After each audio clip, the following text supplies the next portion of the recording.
Damos la bienvenida a la doctora Alicia Bárcena. Ella es secretaria ejecutiva de la Comisión Económica para América Latina y el Caribe, CEPAL. Previamente se desempeñó como secretaria general adjunta de gestión de la sede de las Naciones Unidas de Nueva York como jefa del gabinete. También gracias por estar con nosotros al arquitecto José Ignacio Mariscal Torroella, vicepresidente nacional de Asuntos Internacionales de Coparmex. Adelante, cedemos la palabra para usted, arquitecto. Buenas tardes.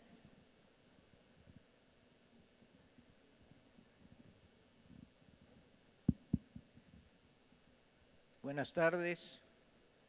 Con estas dos conferencias que tuvimos en la mañana, pues ahora vamos a cerrar la mañana con doña Alicia Bárcenas, mexicana de excepción. Como acaban de mencionar, es secretaria ejecutiva de la Comisión Económica para América Latina y el Caribe, y algo muy importante es que se desempeñó como secretaria general adjunta de gestión en la sede de las Naciones Unidas y también como jefa de gabinete. Toda su experiencia en manejar instituciones pues es muy amplia. También ella ocupó el cargo de secretaria ejecutiva adjunta y directora de la División del Medio Ambiente y Asentamientos Humanos en la CEPAL. En las Naciones Unidas fue coordinadora del Programa de Desarrollo Sostenible de América Latina y el Caribe, y llamado el PNUD, y como coordinadora de proyecto Ciudadanía Ambiental del Programa de las Naciones Unidas para el Medio Ambiente. Fundó y dirigió el Consejo de la Tierra en 1992, profesora e investigadora de la Universidad Nacional Autónoma de México. Tiene una licenciatura en Biología y una maestría de Administración Pública en la Universidad de Harvard y una en Ecología de la Universidad Nacional Autónoma de México, donde inició su doctorado de Economía. Quiero insistir en que Alicia Bárcenas es una mexicana de excepción. Quiero agregar algo que considero que es una cuestión muy concreta y que describe de cuerpo entero a doña Alicia, que recibió hace poco el doctorado honoris causa de la Universidad de Oslo, el 2 de septiembre de 2014. Históricamente, esta Universidad de Oslo ha entregado doctorados a personajes como Winston Churchill, John Keynes, Santiago Ramón y Cajal, etc. Entonces es un gran orgullo pues tener aquí a la doctora Alicia Bárcenas. Usted dijo cuando recibió el doctorado honoris causa que es una voz de América Latina y del Caribe y nosotros lo que queremos es que nos comparta su visión de cómo percibe la situación mundial y de América Latina, así como el identificar las causas principales de la crisis mundial. ¿Qué acciones relevantes se han tomado para salir de esta crisis? Sobre la crisis financiera, ¿usted considera que se han tomado las medidas adecuadas? ¿Cómo ve usted la economía criminal y sus implicaciones que tanto están afectando al mundo? En fin, queremos conocer su visión prospectiva en la economía mundial. Su experiencia y su visión global, estamos atentos a escucharla. Con ustedes, la doctora Alicia Bárcena de la CEPAL. Pásale, Alicia. Muchas gracias.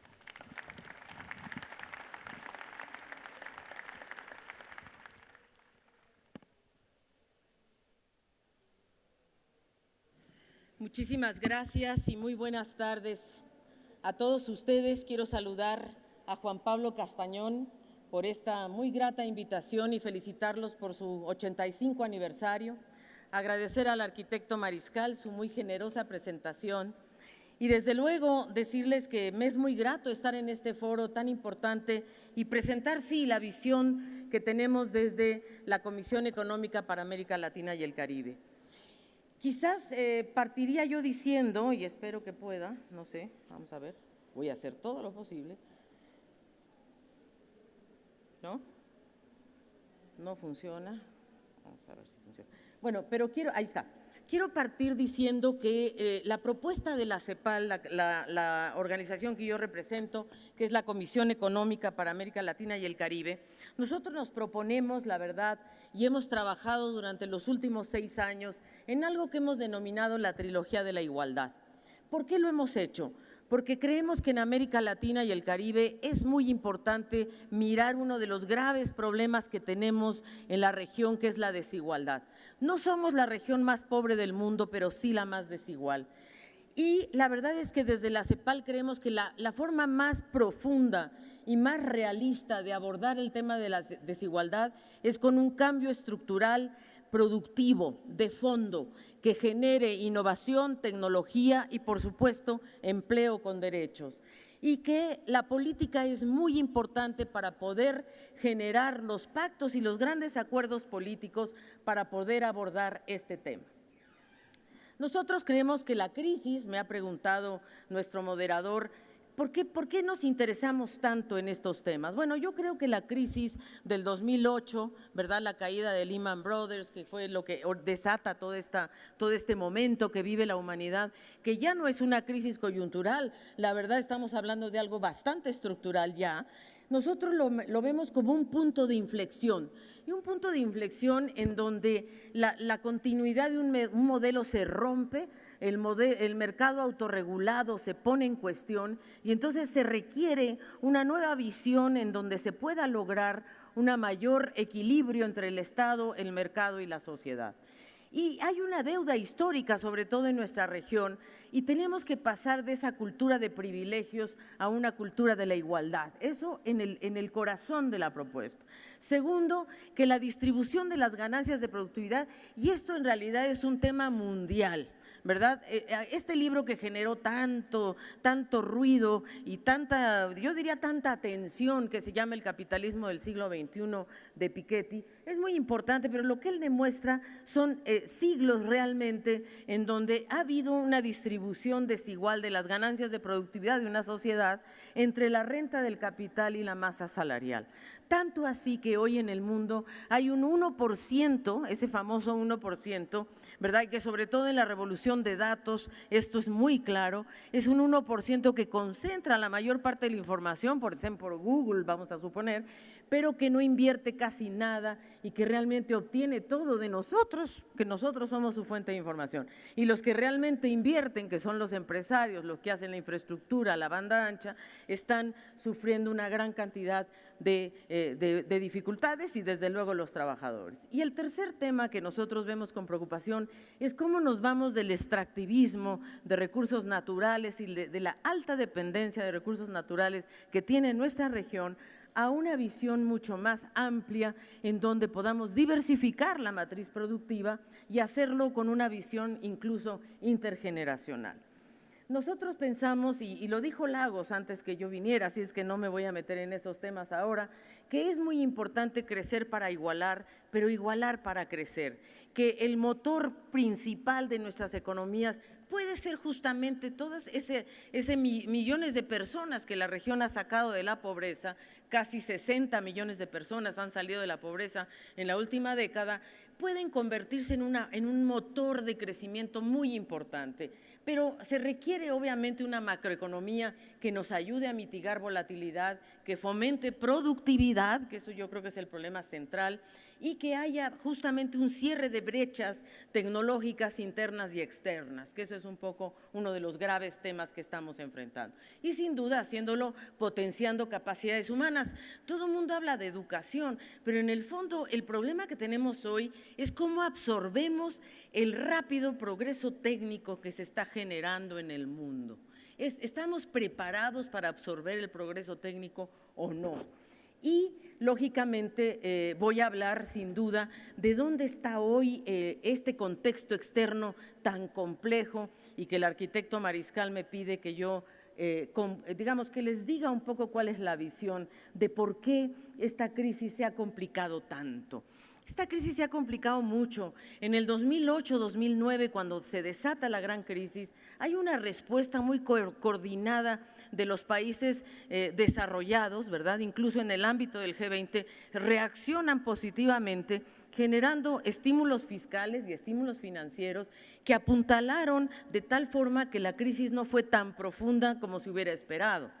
Sin embargo, ya en años recientes vemos que la reacción frente a la continuidad de esta crisis, o sea, esta crisis continúa estando presente, pero ahora ya no hay una actuación coordinada como sí lo hubo entre Europa y Estados Unidos. Realmente ya Europa y Estados Unidos tomaron caminos distintos de relacionamiento con la crisis. Nosotros vemos con optimismo, yo diría incluso con optimismo para México y Centroamérica, son buenas noticias, que la recuperación de Estados Unidos este año va a ser de un 2%, todavía, digamos, es un crecimiento relativamente mediocre, pero de alguna manera es una recuperación que tiene un impacto muy positivo para los países de Centroamérica, México e incluso el Caribe, porque obviamente vamos a recibir remesas, vamos a tener más turismo y sobre todo va a haber una dinámica comercial mayor. También se espera que en el primer trimestre del 2015, de hecho ya estamos comenzando en esa dinámica con mucha fuerza, el retiro de la expansión monetaria, ¿verdad? El quantitative easing que ha ido bajando, o sea, se inyectó 80,000 millones de dólares al mes y hoy ya estamos realmente en niveles mucho más bajos y con, la verdad, con el tema de la subida de las tasas de interés de Estados Unidos, que quizás están un poco a la expectativa de lo que Alemania decida en relación a si Alemania va o no a tomar medidas de estímulo en Europa. Quizá la preocupación más grave está por el lado europeo, porque ahí estamos viviendo un momento muy difícil en Europa en el cual el ajuste ha sido muy duro, el ajuste tanto fiscal, estructural y por lo tanto ha habido una caída de la competitividad de la eurozona con muy altos niveles de desempleo, ¿verdad? De 2 dígitos inclusive, y también es una región que está entrando en recesión. Nosotros incluso partimos este año diciendo que Europa iba a crecer magramente, empezamos con un 1%, luego fuimos a un 0,5%, ahora vemos que Europa entra y sale muchos de sus países de la recesión. Entonces, Europa tiene un impacto fuertísimo en el comercio global, por una razón.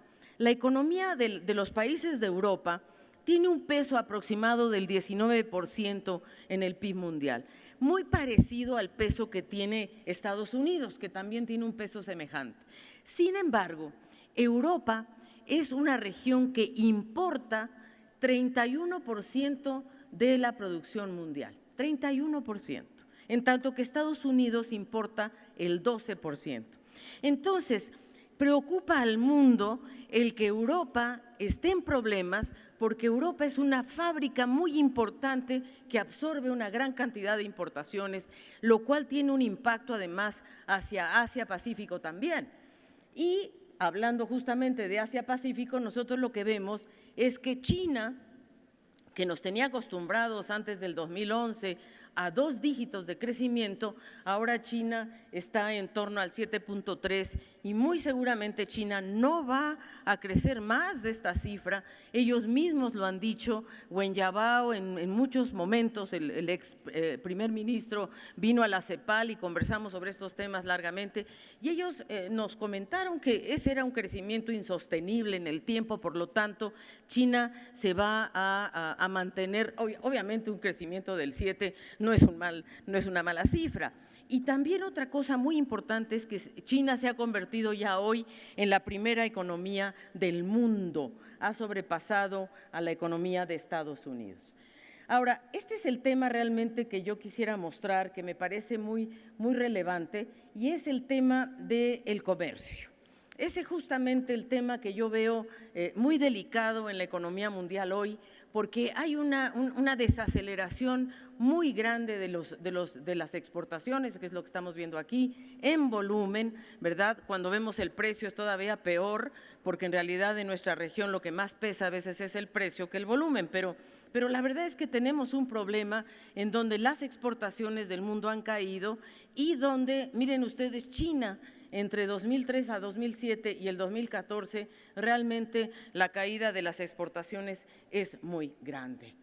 ¿Y dónde está la caída de las exportaciones? Esto me parece muy relevante porque fíjense ustedes que la variación nosotros medimos 2 periodos en la movida de las exportaciones. Hemos visto el periodo 2000 al 2008 y el 2010 al 2013. Miren ustedes la caída en los bienes. En el primer periodo teníamos unas exportaciones mundiales de 12.4 que han caído a 5.8. Pero quizá lo más delicado de la caída en las exportaciones de bienes se da en los productos primarios, que están cayendo de 17.4 a 4.9, es decir, es una caída muy profunda, ¿verdad? Casi 3, digamos, más o menos un poquito más de 3 veces, y vemos que las manufacturas basadas en recursos naturales caen la mitad, las de tecnología media y baja también aproximadamente, y de alta tecnología también. Eso explica en gran medida el problema que tienen los productores de recursos naturales, los exportadores de recursos naturales en Sudamérica, por ejemplo. Este es uno de los temas centrales por los cuales han tenido problemas. Y posiblemente el otro gran tema que tenemos hoy frente a nosotros es los precios. La verdad es que hay quienes dicen que se ha terminado la época de los macroprecios de las materias primas. La humanidad ha vivido 4 momentos de macroprecios de materias primas. Este es el 4.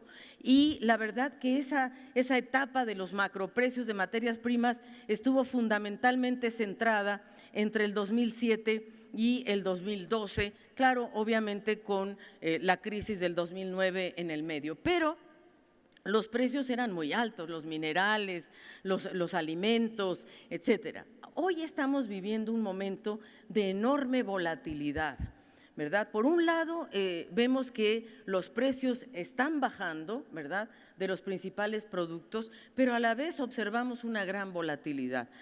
Obviamente hoy, por ejemplo, los precios del petróleo que están marcando realmente una pauta muy delicada, ¿verdad?, que han caído por lo menos a precios internacionales a $80, cuando tuvimos precios por encima de los $100 en materia de hidrocarburos. Pero lo que más ha caído quizás es los minerales y los metales. Ahí es donde tenemos uno de los problemas centrales que explican en gran medida la desaceleración de Perú, de Chile, es la caída del precio del cobre, por ejemplo, que ha sido uno de los factores más importantes. Los alimentos, por su lado, tienen un comportamiento errático, por ejemplo, las bebidas tropicales, el café, es uno de los productos que más ha subido, en tanto que hay otros productos que están en cierta forma, algunos se mantienen, otros han caído, pero no cabe duda de que hay ahí una explicación importante. Ahora, en la poscrisis, ¿verdad?, que esto es lo que yo les planteaba antes, las exportaciones de los países avanzados no logran dinamizarse, de tal forma que los países en desarrollo, las economías emergentes, son las que han ido pautando, digamos, la dinámica comercial. Pero lógicamente sigue habiendo no ha habido un decoupling o un desacople de las exportaciones de los países emergentes respecto a los países desarrollados. Entonces, a pesar de que la dinámica hoy está en manos de los países en vías de desarrollo, seguimos teniendo una cierta dependencia de los avanzados, que son los que se mantienen con unas bajas tasas de crecimiento. ¿Y dónde está nuestra región en este contexto? Bueno, sin duda tuvimos unos años de bonanza y creemos nosotros desde la CEPAL que estos años de bonanza no se aprovecharon suficientemente para hacer ciertos cambios estructurales en nuestras economías y sobre todo para lograr diversificar nuestras economías y ser mucho más productivos, elevar la productividad, por ejemplo. Seguimos en cierta forma descansando sobre las ventajas comparativas estáticas y no sobre las ventajas comparativas dinámicas. Es verdad que nuestra región a lo largo de estos 30 años ha aprendido mucho en materia de macroeconomía, somos más prudentes en materia macroeconómica, inclusive yo diría, incluso aquellos países que podríamos decir que están en el lado más bien del ala izquierda de la región, por ejemplo, el Estado Plurinacional de Bolivia, es un estado muy interesante porque tiene políticas sociales muy progresistas, pero una política económica muy ortodoxa. Entonces es un país, por ejemplo, Bolivia, el país que más reservas internacionales per cápita tiene en este momento. Nunca en la historia de Bolivia habían podido tener reservas internacionales y hoy tienen reservas superiores a 14.000 millones de dólares. Entonces, en realidad vemos que nuestra región ha tenido un buen desempeño económico, pero ¿en dónde está la falla central? En el ahorro y en la inversión. Hemos logrado progresos sociales muy importantes, pero aún seguimos siendo la región con la peor distribución del ingreso y con una gran segmentación en el mundo laboral y en la protección social. Creo que la región ha llegado a un punto en el cual los distintos países están tomando cada uno un rumbo diferente en su modelo de desarrollo, respetando sus realidades. Sin duda el Caribe tiene una realidad muy distinta a Centroamérica e incluso dentro de Sudamérica hay una gran diversidad. Lo que sí es cierto es que en todos los casos, en todos absolutamente, hay un consenso de que debemos aumentar la productividad, que debemos pasar al mundo de la innovación con mucho más fuerza y que esto debe hacerse de la mano con empleos de calidad. Y también la sostenibilidad ambiental hoy va a ser uno de los parámetros que vamos a tener que abordar. Fíjense ustedes que en Europa, por ejemplo, yo estaba conversando con la Cámara de Comercio de Alemania, me estaban contando que ya para los consumidores alemanes ya no solamente quieren saber cómo se produce lo que van a consumir, sino cuántos kilómetros recorrió el producto. Es decir, en Europa, a pesar de todos los problemas que tienen, pero están en una reflexión de cómo moverse hacia sendas bajas en carbono. Y creo yo que nuestra región está apostando a mecanismos de integración de geometría muy variable, ¿verdad? Se habla de una gran fragmentación. Yo creo que hay espacios muy importantes que se deben llenar y de eso hablaremos un poco. Creo yo que nuestras restricciones, yo quiero dividir las restricciones de América Latina y el Caribe en dos. Tenemos restricciones externas, sin duda, el comercio, el fin de los precios, la volatilidad financiera, todo esto es lo que viene de afuera, ¿verdad? Todo eso, o sea, que va a haber realmente problemas de los flujos financieros influidos por los ciclos que está ocurriendo en Estados Unidos, por ejemplo. Nuestro crecimiento sigue siendo bajo y volátil. Seguimos siendo muy vulnerables a los fenómenos climáticos y muchos de nuestros países están en la trampa de los ingresos medios, que no es otra cosa más que la incapacidad de los países de que aunque hayan llegado a un cierto per cápita, un PIB per cápita, no tienen la capacidad de movilizar recursos domésticos financieros o de atraer, por ejemplo, inversión extranjera directa. Del lado de nuestros problemas endógenos, nuestros, autoinfligidos, de los que tenemos que cambiar nosotros, es esa estructura productiva desarticulada. Y por eso a mí me agrada mucho estar hoy aquí en Coparmex, porque aquí estoy con esos empresarios, con ustedes, los que a veces están justamente en el medio, entre la gran empresa y la pequeña y mediana, que son los que están llamados a hacer esa articulación de la estructura productiva y los problemas que esto implica. También tenemos el gran tema del empleo informal. Fíjese que nuestra región tiene un desempleo hoy del 6.2%. Hoy si lo comparamos con el desempleo en Europa, pues estamos muy bien. Pero el problema de nuestro desempleo es la informalidad. Y creo que es ahí donde, y la baja productividad, sin lugar a dudas. Y por cierto, también creo que nuestra región ha tenido una gran volatilidad en relación a los tipos de cambio. Tuvimos una etapa en donde nuestros tipos de cambio fueron muy apreciados, ¿verdad? Y una etapa relativamente larga de apreciación de la apreciación cambiaria, lo cual motivó realmente o favoreció, propició mayor importación. Hoy estamos en el ciclo distinto, estamos en un ciclo de depreciación cambiaria. Entonces, cambia el signo de uno de los macroprecios más importantes, que es el tipo de cambio, y lógicamente hay sectores ganadores, hay sectores perdedores, se tienen que volver a adaptar las estructuras ante este tipo de fluctuación. Y creo yo, para mi manera de ver, lo más importante es la inversión. La inversión es el puente entre el corto plazo y el largo plazo. Y ahí tenemos un problema que debemos resolver. Voy a ir un poco más rápido, porque si no el chairman me va a dar un palo en la cabeza y tiene razón. De los 3 motores de crecimiento, ¿verdad? O sea, hay 3, o sea, ¿cómo se estructura el Producto Interno Bruto? ¿Cómo se calcula, verdad? Una institución como la nuestra, cuando dice, ¿y cuál va a ser el PIB? Y uno da un numerito, ¿verdad? Re fácil parece, pero ese numerito, eso no es otra cosa más que medir con cuidado cuáles son las exportaciones netas, o sea, ya una vez que calculamos exportaciones y las importaciones, lo que nos queda en neto, la inversión, sea pública o privada, y el consumo total, ¿verdad? Y entonces, de estos 3 motores, de estos grandes motores, nosotros vemos que las exportaciones están sufriendo un grave problema. Que la inversión, que podría ser realmente el motor más el que deberíamos privilegiar más, es un motor que también está relativamente en desaceleración. Y sin duda el consumo. El consumo en nuestra región aumentó en forma muy importante porque aumentó el ingreso, porque hubo empleo, porque hubo bonanza, porque hubo financiamiento, porque el financiamiento era barato. Entonces hubo consumo, pero ahora ya no estamos ahí. Entonces, el verdadero motor que tenemos que buscar, y bueno, por cierto, miren ustedes, esto es lo que les decía de las exportaciones. Esto es verdaderamente increíble. Miren ustedes, en 2011 el nivel de exportaciones en América Latina y el Caribe era de 23.5%. Miren cómo va a ser en el 2014. Según nuestras estimaciones, nuestras exportaciones van a llegar a 0.8%. ¿verdad? Entonces, este es uno de los motores que más se está desacelerando, y no solo en América Latina, como lo vimos, sino en el mundo entero. Y obviamente el precio tenía un gran peso justamente por el precio de los commodities, que ahora también eso tiene problema. Y el consumo, como les decía, nuestra región se fue fundamentalmente al consumo de bienes importados, ¿verdad? En particular, bueno, bienes durables de todo tipo.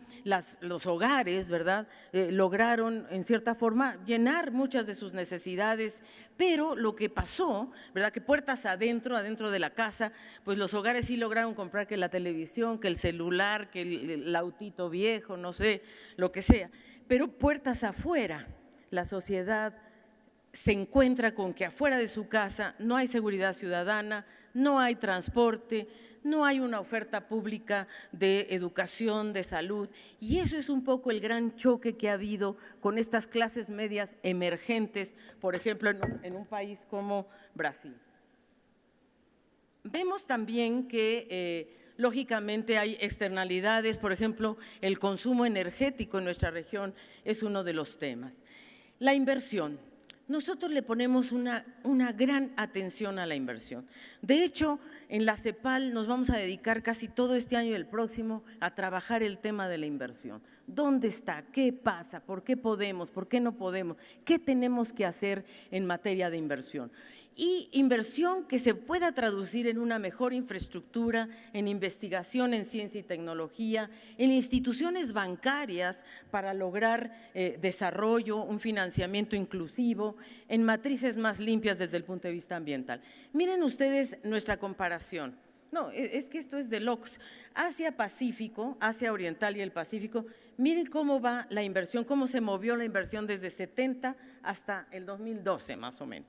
Miren nosotros no hemos podido superar ni siquiera las tasas de inversión que había en los 70s para poder nosotros cubrir las necesidades de infraestructura. En la CEPAL hemos hecho un cálculo de cuánto se requeriría invertir para llenar al menos estos cuellos de botella, telecomunicaciones, energía, transporte, nada más.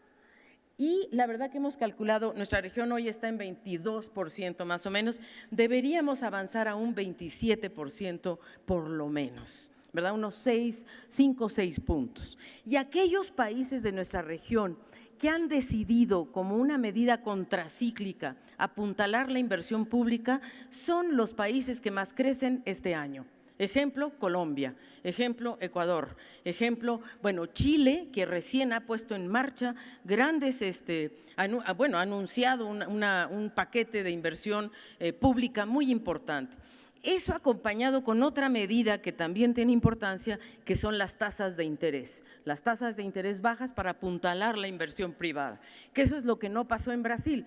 En Brasil hubo una gran decisión de inversión pública, pero las tasas de interés fueron muy ambiguas en sus señales. Incluso el día de hoy, por cierto, subieron nuevamente las tasas de interés en Brasil. Entonces, nuestro problema en América Latina es que no podemos alcanzar tasas de crecimiento superiores en promedio al 3%. Llevamos 30 años con tasas de crecimiento muy mediocres. Y aquí este es el primer trimestre del 2014, donde nosotros optimistamente el año pasado dijimos que esta región iba a crecer 2.2%. Nada. A mediados de este año tuvimos que revisar las cifras de crecimiento. Nunca ha habido tanta revisión de cifras de crecimiento como este año. El Fondo Monetario, el banco, nosotros, la OCDE, salimos casi cada mes revisando las tasas de crecimiento, eso no había pasado antes. Entonces, hoy para nosotros esa tasa de crecimiento va a ser mucho más baja en la región. Nosotros estimamos, la verdad, que no vamos a llegar ni al 1.5, vamos a estar en torno al 1.3 en el 2014. Ojalá que el 2015 venga mejor, pensamos que sí. En lo social hubo avances importantes, sin lugar a duda, vamos a ver ahora y lo voy a pasar en un gráfico. Ahí tenemos nosotros el enorme esfuerzo que ha hecho la región en la lucha contra la pobreza. Ahí tenemos nosotros que en el 1990 la mitad de los latinoamericanos eran pobres, el 48.6%. Hemos logrado bajar a 27.9%, pero lo que les quiero mostrar en ese gráfico de la izquierda no solo es el esfuerzo que ha hecho la región por bajar la pobreza, sino que ya llegamos a una meseta. Es decir, no todo lo social se juega en lo social. No vamos a poder seguir sacando gente de la pobreza solo con transferencias públicas. Eso no es posible. Es cierto que las transferencias condicionadas en América Latina cuestan un 0.4% del PIB, que no es mucho, benefician a 127 millones de familias, está muy bien, que siga Progresa, que siga Bolsa Familia, eso está bien. Pero no vamos a poder avanzar más si no logramos transformar la matriz productiva y generar los empleos, que es la llave maestra de la desigualdad. Y obviamente nosotros tenemos el premio a la región más desigual del mundo, ¿verdad? Un premio un poco triste, pero no hemos logrado vencer esa desigualdad. Y el gran tema de nuestra región es sin duda la productividad. Ahí está nuestro talón, yo sigo tirando el agua, pero bueno, nuestro talón de Aquiles sigue siendo la productividad. Ha aumentado un poquitito, nosotros vemos la productividad de América Latina, del este asiático y del sureste en el lado derecho, la de las economías desarrolladas del lado izquierdo. América Latina algo ha aumentado, pero miren ustedes más bien la tendencia del este asiático. Ese es lo que a nosotros nos interesa ver, cómo ellos están aumentando en productividad y nosotros avanzamos bien poquito. Y el otro gran problema es la estructura productiva no ha cambiado. Seguimos teniendo una estructura productiva heterogénea. Esta es la fábrica de la desigualdad en América Latina y el Caribe. Esta es la fábrica de la desigualdad. Es decir, que las pequeñas y medianas empresas del estrato medio y bajo, ¿verdad?, contribuyen al PIB de una manera muy baja y en relación a las del estrato alto, que son aquellas empresas grandes, transnacionales, llenas de tecnología, de capital, que ya cerraron la frontera tecnológica con el exterior, pero que esas empresas generan muy poco empleo, ¿verdad?, 20%, en tanto que el resto, ¿verdad?, está generando más del 60% del empleo. Entonces, esa dicotomía que nosotros le llamamos heterogeneidad estructural, ese es nuestro problema central en América Latina. Y el otro, no, esta gráfica es así como de locos, espero que la vean bien, porque la línea roja, esto es lo que se llama eficiencia keynesiana y eficiencia schumpeteriana. Lo que hacen los asiáticos, que es la línea roja, es que han logrado un índice de especialización, o sea, los productos, los bienes que ellos producen son de alta especialización tecnológica, ¿verdad? Eso está aquí en este eje de las abscisas. Y en el eje de las ordenadas vemos cómo es su penetración en el mercado internacional, en sus exportaciones. Entonces vemos cómo Asia avanzó desde 85 hasta 2011, con un poco de retroceso ahí, avanzó colocando bienes y servicios de alta tecnología en un alto porcentaje en el mercado internacional. Y América Latina, que estamos allá abajito, ¿verdad?, en esa línea azul, entre 85 y 2011 hemos avanzado muy poco en índice de especialización y muy poco en penetración a mercados internacionales. Estamos en los mismos niveles en que Asia estaba en 1985. Y algo que me preguntaba el moderador, bueno, ¿y entonces qué hacemos? ¿Qué pasa? Lo que pasa con nosotros es que nosotros en América Latina y el Caribe, nuestra estructura de exportaciones, ¿verdad?, tenemos muy pocos productos y muy pocos destinos, ¿verdad? Entonces, los 42% del valor total de las exportaciones estamos exportando 10 productos. Esa es nuestra cartera de exportación. Pues ese es uno de los problemas. Y el otro problema es nuestros destinos, ¿verdad? Entonces nosotros hemos hecho un análisis de las empresas, de cuántas empresas exportan en la región, cuáles son las empresas exportadoras y qué estamos exportando. Esta distribución de las empresas exportadoras, cómo llegan a los mercados y a los productos. Entonces vemos que hay casos, miren, 36.1% es un producto, un destino, así. Es decir, Chile, China, no sé, o petróleo, no sé qué. Entonces, y un producto, un destino, 3 productos, 3 destinos. Es decir, mientras nosotros no seamos capaces de diversificar nuestros destinos y nuestra matriz exportadora, no vamos a poder avanzar. Y más que eso, estamos teniendo un cierto retroceso porque nuestras economías se están reprimarizando, es decir, cada día nos vamos más hacia los sectores de recursos naturales, estamos en 40.2% de la estructura exportadora, ¿verdad? Y las manufacturas de recursos naturales y las de alta tecnología, que son las del azulito de hasta arriba, pues todavía somos muy bajos en la producción de manufacturas de alta tecnología. El país más, esto lo tenemos además por países. La verdad que el país que tiene la matriz productiva más diversa es México. México realmente sí tiene una de las matrices productivas más abiertas, pero aún así muy concentrada en tecnologías bajas y medias. Una mirada de mediano plazo. La verdad es que el comercio sur-sur va a superar al norte-norte, si no es que ya estamos muy cerquita de ello, lo hará en el 2018-2017. Es decir, el comercio sur-sur empieza a tomar una gran relevancia. Y hay una gran cantidad de tendencias que nosotros tenemos que ver al mediano plazo. Sin lugar a duda, el cambio tecnológico. Nos tenemos que subir, esta región se tiene que subir al cambio tecnológico. Es imprescindible que nosotros realmente nos subamos de frente a la transformación tecnológica, no solamente de bienes, sino también de servicios. Y por ello, obviamente, ahorita somos tomadores de tecnología, somos tomadores de innovación, somos importadores de tecnología y de innovación. Y por lo tanto, eso nos parece de verdad fundamental. Creemos que además las patentes, las nuevas tecnologías se concentran fundamentalmente en Asia, esa es la realidad. Y las cadenas de valor, nosotros vemos que el mundo entero se está moviendo en torno a 3 grandes fábricas, que es América del Norte, Europa, Asia, y que lo estamos haciendo a partir de mega acuerdos comerciales. El TPP, el TTIP, el acuerdo de la Unión Europea con Japón y el acuerdo que tienen entre sí los países asiáticos. Y miren ustedes, nada más para un ejemplo, ¿no? Las patentes, aquí vemos, miren China cómo creció entre 90, ¿verdad?, en porcentajes, participación de patentes en el mundo, 1% a 27%. Países desarrollados, bueno, bajaron un poco, el resto del mundo, pero miren América Latina de 1.9 a 2.5%.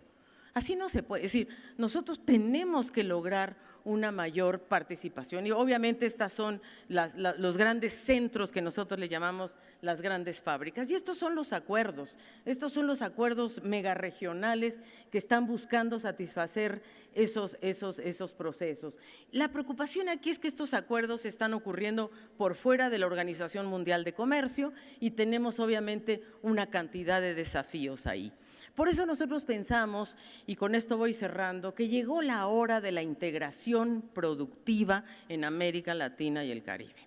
La verdad que nosotros tenemos que usar el eje productivo como el eslabón, el eje estratégico para la integración regional.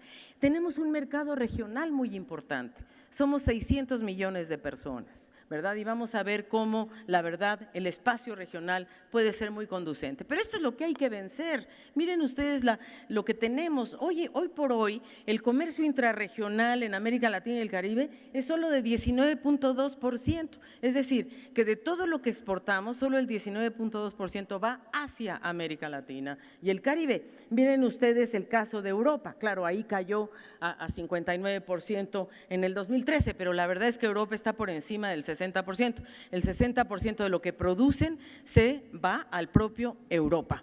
Y lo mismo pasa con Asia-Pacífico y los bienes intermedios. Miren ustedes, hoy el comercio ya no es de bienes finales, es de bienes intermedios. Y la participación de América Latina en porcentaje en los bienes intermedios también es relativamente bajo. Entonces, nosotros pensamos que el mercado regional juega un rol clave, es el más propicio para la diversificación, es el más importante para las manufacturas, es el más importante para las empresas, especialmente las pymes, y es un espacio natural donde a lo mejor podemos convocar a las multilatinas a que nos ayuden a los encadenamientos productivos. Lógicamente se requiere política industrial moderna, ¿verdad? No aquella, muchas veces se hizo sinónimo de política industrial la sustitución de importaciones y ahí la CEPAL cayó en desgracia porque todo el mundo creía que nosotros promovíamos la sustitución de importaciones. No, nosotros lo que proponemos es el regionalismo abierto con alta competitividad y productividad. Claro que sí, vamos a tener que ir hacia allá, porque si México exporta 1.000 millones de dólares diarios, pero de esa cartera exportadora el 70% son importados de los componentes de esa cartera, o sea, estamos ayudando a ser exportadores de importaciones. Entonces, lógicamente, tenemos que revisar las cadenas de valor y ver qué tanto podemos avanzar en este terreno y en la internacionalización de las pymes, creando, y así lo creemos nosotros en CEPAL, estamos promoviendo la creación de centros tecnológicos compartidos en donde se pueda trabajar los temas de energía renovable, de biotecnología, de minería, de temas en los que tenemos fuerza. Y, por supuesto, cómo podemos lograr dimensiones complementarias en la integración, financiamiento, medio ambiente, cooperación digital, agenda social. América Latina y el Caribe han iniciado un diálogo de banda ancha, por ejemplo. Hemos avanzado muchísimo en América Latina en la penetración de las redes digitales, gracias a que yo podría poner el ejemplo de Perú. Perú, por ejemplo, hoy es un país que tiene más celulares que gente, que población. Los celulares llegan a todas partes y a través del celular ellos están haciendo incluso operaciones bancarias, o sea, realmente se ha logrado esa penetración. Toda América Latina está en ello y creo que debemos avanzar hacia esa dirección. Tenemos que tener, obviamente, claro que los acuerdos de libre comercio nos cierran algunos espacios, pero todavía hay importantes márgenes de maniobra en materia de innovación, de preferencias, de apoyo a bienes y servicios, de atracción selectiva, de inversión extranjera, de clústeres, de apoyo a proveedores, en fin, todavía hay espacio para hacerlo. Y aquí les traía yo simplemente para mostrar cuáles son los países que ya están redefiniendo su política industrial y que han sacado planes estratégicos industriales: Argentina, Brasil, Chile, Colombia, Perú, Ecuador, Costa Rica, El Salvador, Guatemala, México. Es decir, se va armando un consenso de que el plan industrial es muy importante. En algunos casos hay planes que quieren privilegiar sectores, en otros buscan sustituir exportaciones, en otros se privilegian la promoción de exportaciones. En fin, cada uno de estos planes tiene distintos objetivos, pero todos tienen uno que es el de coordinar las políticas macro, industrial y comercial, el de pasar de una óptica nacional a una regional, de tener mayor apertura al comercio intrarregional, de darle importancia al mercado latinoamericano, tanto por proximidad geográfica como costos de transporte. Y también creo yo que es posible un diálogo con las traslatinas. Así es de que nosotros creemos que mejorar la calidad de la inserción es un punto muy importante para elevar el conocimiento, mejorar la presencia de las empresas latinoamericanas, enfocarnos de bienes finales a bienes intermedios, de apoyar la participación de las pymes, de lograr mayor eficiencia energética. Y ahí creemos, la verdad, y creo que ustedes, los empresarios en Coparmex, han tenido, la verdad, temas muy interesantes que nos han dicho, y entre otros, cómo se revisa la relación entre las instituciones y las estructuras. Usted me hizo una pregunta al principio sobre los flujos ilícitos financieros. Nosotros acabamos de terminar un estudio sobre el tema y vemos que el monto de los flujos ilícitos que salen de América Latina hacia el exterior son prácticamente equivalentes a un 2% del Producto Interno Bruto de la región. No tengo aquí las cifras exactas, pero ofrezco mandárselas porque hicimos un seguimiento hasta donde esto es posible, porque no es tan posible. Estamos hablando de flujos ilícitos, evasión fiscal, narcotráfico, o sea, estamos hablando de montos enormes que en realidad no están entrando a veces en la contabilidad económica de nuestras economías, pero que tenemos que analizar, la verdad.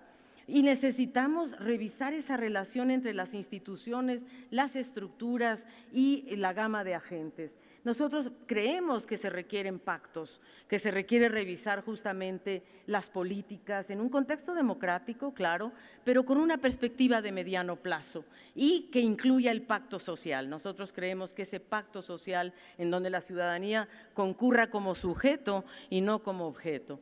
Y nosotros en un documento que acabamos de sacar hemos planteado 7 pactos muy concretos, un pacto fiscal, un pacto por la inversión y la política industrial, un pacto social y laboral, un pacto por el bienestar social y los servicios, un pacto por la sostenibilidad y un pacto por la gobernanza de los recursos naturales. Además de esta agenda que se está construyendo a nivel global que se llama la Agenda Post-2015. Y para concluir entonces diría, lo que estamos nosotros diciendo es que cada país, cada sociedad tiene que definir su ecuación Estado, mercado, sociedad, pero hay que discutirlo, hay que analizarlo, hay que ver lo público como los intereses colectivos y no solo como lo estatal, lo que nos atañe a todos, porque yo creo que todos estamos preocupados por los ninis, por la juventud, por los niños, por la educación, a todos nos toca. Y a toda esta generación nos interesa, yo creo, poder dejar acuerdos políticos de largo plazo, contratos sociales que realmente, yo diría, traspasen a las generaciones para que realmente tengamos una protección de derechos, una cultura de desarrollo colectivo, una visión estratégica y sobre todo políticas de Estado. Yo diría políticas para la próxima generación y no para la próxima elección. Muchas gracias.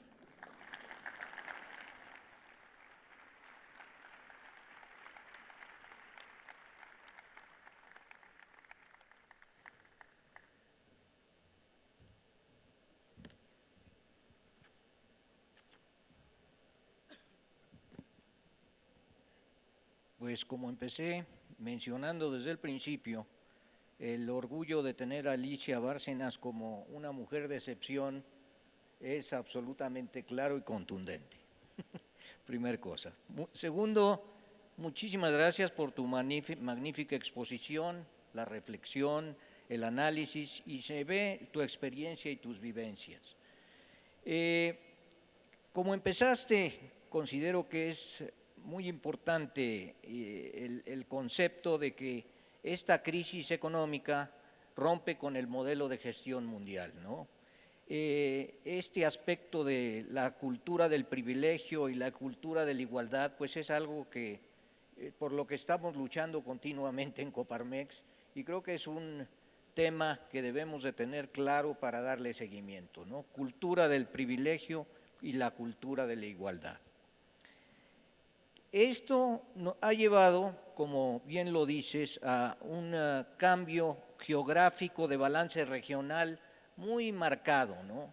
La fuerza económica, como también nos lo dijo hoy el presidente Lagos, ya no está en el Atlántico, sino ahora cada vez más está en el Pacífico.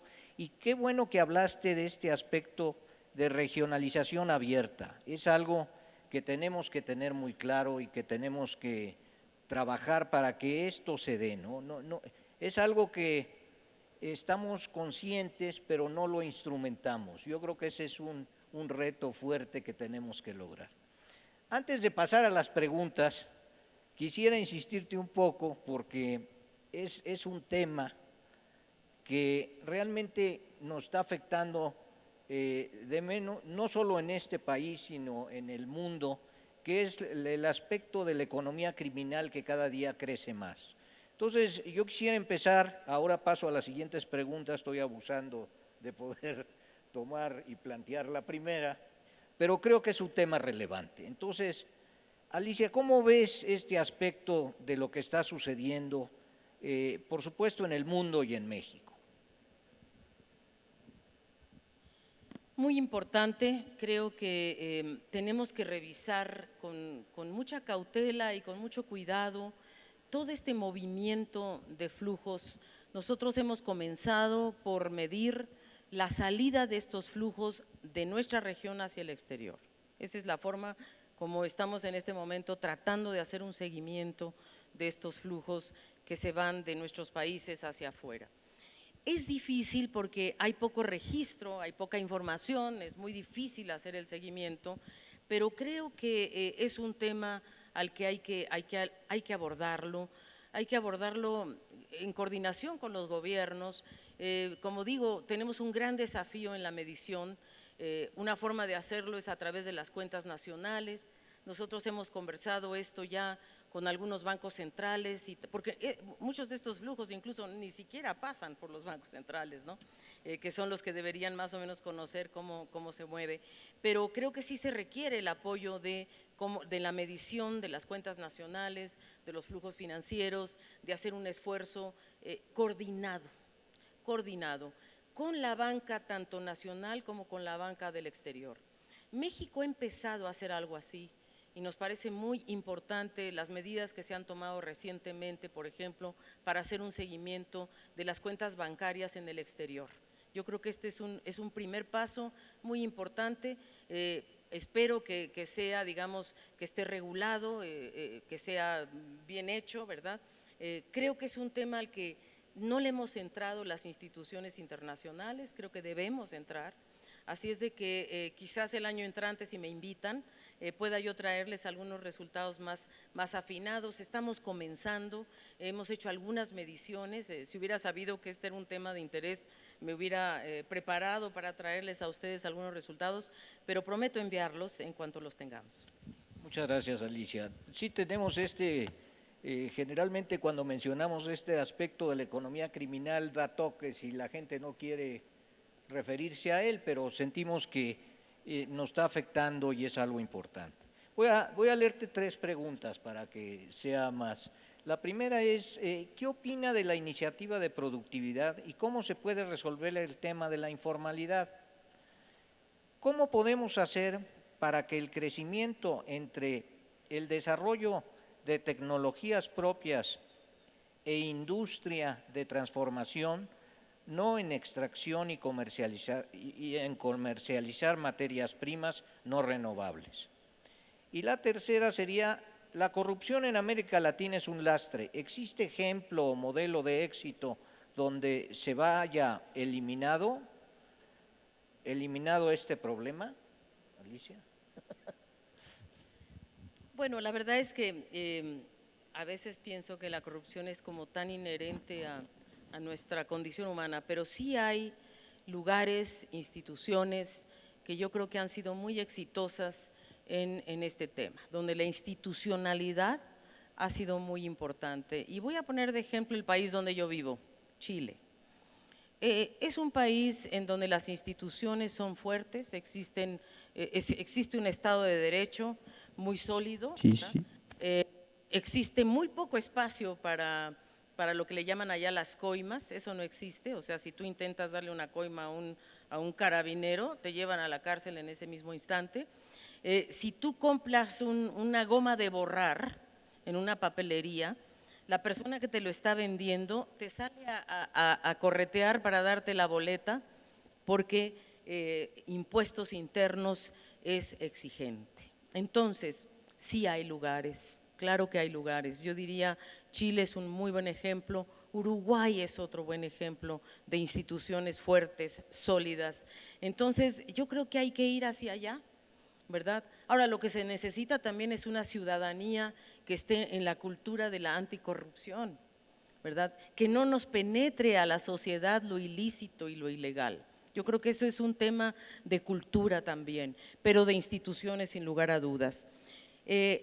Estoy partiendo al revés, ¿verdad? Pero en la tecnología propia y las industrias de transformación, creo que hay que hacer un trabajo de joyería que yo creo que se puede hacer, por ejemplo, con la Coparmex, vamos a ver, que es la matriz insumo-producto, analizarla a detalle, ver analizar las cadenas productivas por sectores o por algunas líneas productivas. Nosotros estamos haciendo un ejercicio en Ecuador, hemos hecho el análisis de 14 cadenas de valor, desde el cacao hasta el chocolate, desde la vaca hasta el zapato, desde el principio activo, que no existe, por ejemplo, hemos detectado esos vacíos en el caso ecuatoriano, por ejemplo, donde la farmacéutica casi todo es importado.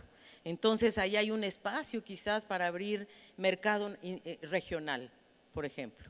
En fin, pero hay que hacer el trabajo, hay que hacer el análisis de sector por sector, la matriz insumo-producto, la matriz de contabilidad social, que eso me lleva a la primera pregunta, y es analizar cada sector. Eso es un trabajo que nosotros hemos hecho en Argentina, en El Salvador, en Ecuador, y creo que en México tenemos que hacerlo a profundidad. La mejor matriz insumo-producto, la más actualizada, por cierto, la tiene México, porque el INEGI hace la matriz insumo-producto con mucha frecuencia. O sea, esto es muy importante porque nos permite saber en la cadena productiva dónde están los cuellos de botella, cuánto empleo se va generando en cada etapa de la matriz productiva. Nosotros, esto nos interesa mucho porque, por ejemplo, hicimos este análisis en la inversión extranjera directa, analizamos cuánto empleo genera la inversión extranjera directa en América Latina. Y entonces, por sectores, y encontramos algo muy impactante. Encontramos que $1 millón invertido en la minería extractiva sin valor agregado, la minería puramente extractiva, genera un empleo directo, uno.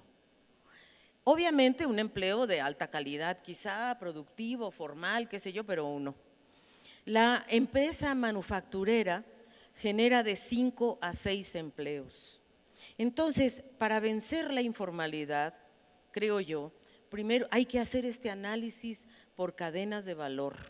Hay que analizar cuánto empleo se va generando en la cadena de valor, qué tipo de empleo, cuántos empleos son, cuántos son formales, cuántos son informales, cuáles son las barreras que ustedes, los empresarios, están encontrando para formalizar a los trabajadores, por ejemplo. ¿Verdad? Que aquí había una legislación laboral demasiado, yo diría, exigente, porque había sido negociado por grandes sindicatos y eso a la final tuvo repercusiones muy negativas porque se prefirió irse por la vía informal y hasta el propio trabajador no tenía los elementos para poder formalizarse. Creo que el gobierno ha cambiado muchas de estas estrategias, creo que hay que aprovechar esta dinámica, pero yo diría que hay que hacerlo por sectores, por cadena de valor, irse al detalle, hay que hacer el trabajo de la radiografía productiva para saber cómo podemos vencer la parte tecnológica, dónde necesitamos tecnología. Por ejemplo, ¿cuánto nos está costando la energía en la cadena de valor? ¿Podemos sustituir la energía fósil por energía renovable? ¿Es caro? ¿Es muy caro? ¿Cómo hacemos? ¿Podemos tener eficiencias en la matriz productiva? Eso es lo que hay que hacer. Es un trabajo de locos, pero es un trabajo necesario.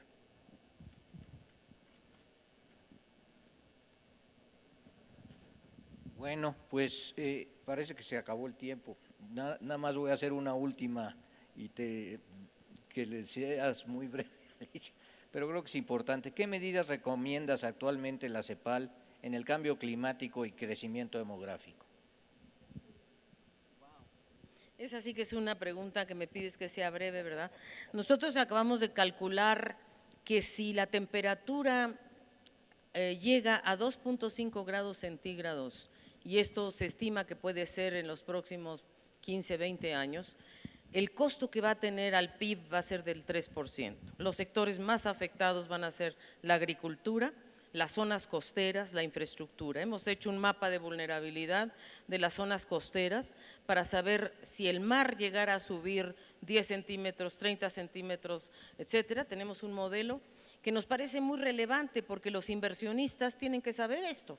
Tienen que saber que si van a invertir en puertos y la mayoría de la población vive en zonas costeras, hay que analizar nuevamente cuál va a ser el impacto económico del cambio climático. Ahí estamos nosotros trabajando fuertemente. ¿Qué recomiendo yo a un país como México y en América Latina en general? Tomar medidas de adaptación. Nosotros somos países que no generamos tantas emisiones de gases de efecto invernadero, generamos el 12% de las emisiones globales. Obviamente hay que hacer cosas para bajar la ineficiencia energética o irnos a las renovables, pero yo creo que lo más importante es tomar medidas de adaptación en las cuencas geográficas, en los sectores agrícolas, en los sectores costeros. ¿Y la segunda era? La migración, ay Dios mío, digo la demografía. La demografía. Somos un continente que envejece, somos un continente que en general ya algunos países ya están en el lado alto del envejecimiento. México todavía no, México tiene un bono demográfico. Una recomendación concreta, la población entre 15 y 40 años no debería estar dedicada a tareas del cuidado sin remuneración. Debería de haber sistemas de cuidado para que la gente que es productiva esté educada, sobre todo las mujeres, que son en este momento mucho más preparadas, sabes que los hombres no se queden en la casa cuidando viejitos, discapacitados y niños sin ser productivas. Hay que lograr que la población entre 15 y 40 años se capacite, se prepare, participe en la matriz productiva y en general en la actividad económica y tratar de generar sistemas de cuidado para que, y obviamente esto va a tener un impacto enorme en los costos de seguridad social en el futuro. Pues muchas gracias, Alicia. De veras, tu generosidad de tiempo, tu dedicación y tu ejemplo, nos dejas mucho que instrumentar y en qué trabajar. Te vamos a dar ahora un reconocimiento. Así es.